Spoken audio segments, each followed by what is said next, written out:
Joining us now from Riyadh, Saudi Arabia's Foreign Minister, Adil al-Jabir. Mr. Minister, thanks for being here. Thank you for having me. You know that there is skepticism around the world, here in Washington, all over, of the latest explanation about the disappearance and then death of Jamal Khashoggi. I want to give you a chance to kind of lay out the latest explanation and how you came to this.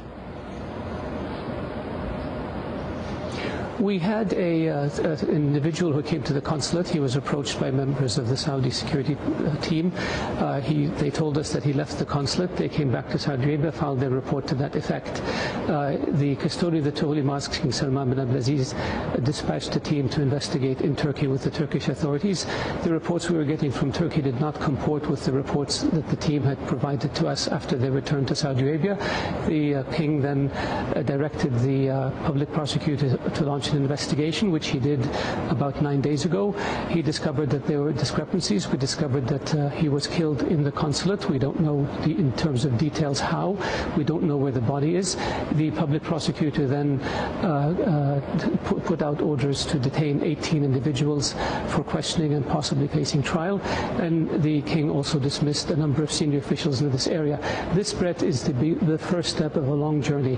We are determined to uncover every stone. We are determined to find out all the facts, and we are determined to punish those who are responsible for this murder.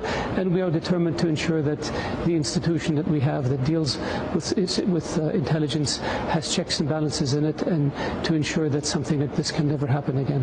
You said you don't know where the body is. Someone obviously knows. Was it chopped up? Was it dismembered? Do you know that? We're working on this. We're working on this with our Turkish colleagues. The public prosecutor is continuing his line of questioning, and we are intent on determining what happened, and we're intent on uncovering all of the facts that exist in this case. We want to make sure that we know what happened, and we want to make sure that those responsible be held to account. Why did it take 18 days for the Saudi story to kind of gel? You know, at first it was that he walked out of the consulate, and then it was silence for a while, and then this detailed explanation minus, you know, where the body is and who ordered it. We had reports that indicated that he left the consulate, and then, as I mentioned, our investigating team in Turkey discovered that there are elements that contradict what was in the report. When we ascertained ourselves of this fact, then the public prosecutor launched his investigation, and he determined that the reports that was originally filed were wrong, and that there was something that happened that was criminal, and as a consequence we took the steps we took. But keep in mind, when you have a situation like this, you want the information that you put out to be as accurate as you possibly can. You don't want to put out speculation or hearsay or gossip, and these things take time. You may want to look back at the issue of Abu Ghraib and the timeline between when the incidents were discovered and when the U.S. government came out with an initial report of what happened. These things take time, and you want to be careful. You're an authoritarian government. You're saying that the Crown Prince, Mohammed bin Salman, did not know about this at all, even though there are members of this 15-person team that are closely aligned with him? Well, Brett, first of all, we're not an authoritarian government. We're a monarchy. We have our checks and balances. We have our systems. The individuals who did this outside the scope of their authority. There obviously was a tremendous mistake made, and what compounded the mistake was the attempt to try to cover up. That is unacceptable in any government. These things unfortunately happen. We want to make sure that those who are responsible are punished, and we want to make sure that we have procedures in place that prevent it from happening again.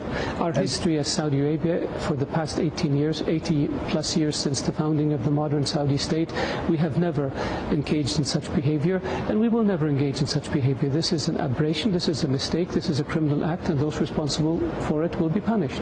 To the original question, did the Crown Prince know anything about it, if there were people closely tied to him involved in this operation? There weren't people closely tied to him who were involved in this operation. There were pictures of some security officers who may have been part of his security detail from time to time, but this is normal. Security, people who deal in security details rotate among different officials, both domestic and foreign. So having somebody in a picture does not imply that they're close at all. The Crown Prince has denied this. The Crown Prince is not aware of this. Even the senior leadership of our intelligence service was not aware of this. This was an operation that was a rogue operation. This was an operation where individuals ended up exceeding the authorities and responsibilities they had. They made a mistake when they killed Jamal Khashoggi in the consulate, and they tried to cover up for it. Yeah. What do you say? Do you believe that the Turks have audio of what happened in that consulate? I don't know. They have said they have audio, but we haven't heard it, and I don't know any other government that has access to those audio tapes. Do you believe that the U.S. intelligence community has some kind of intercepts that suggest a high-level understanding of this operation? I don't know, and I would imagine that if they had, they would have told us about it. And so I see a lot of speculation in the press.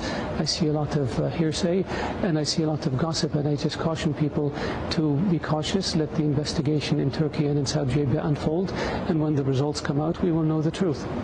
So, Mr. Minister, you understand the skepticism that this was somehow a fight that develops inside the consulate, and that a 60-year-old columnist, writer, is going to resist a 15-member security team, and that one of the members of the team was an autopsy specialist. How do you explain all of that? Well,